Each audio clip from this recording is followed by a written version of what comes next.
So if you have a smoke detector that's chirping or if the battery's dead, usually it's chirping, which means replace me soon.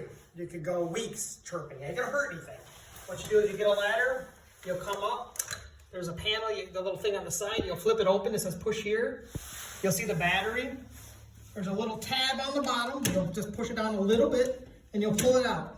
You can either make note how it comes out to see there's a positive and negative. If not, it's written inside here. The important thing is to make sure the new one goes in oriented correctly. Once you close it, in the middle, there's a button to push. Push it, wait a couple seconds, and that's how you test it. Real simple.